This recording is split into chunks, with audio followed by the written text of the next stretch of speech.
Welcome to Gillis Performance Restorations. We've been restoring Mustangs since 2004. This is a 1973 Mustang that the owners, it's been in the family since 1974.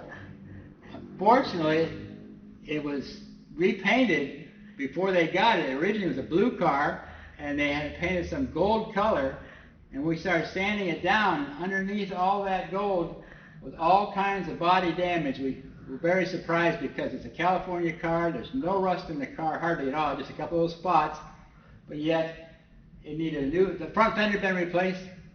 It had a Ford part number on it. Rear balance had been replaced.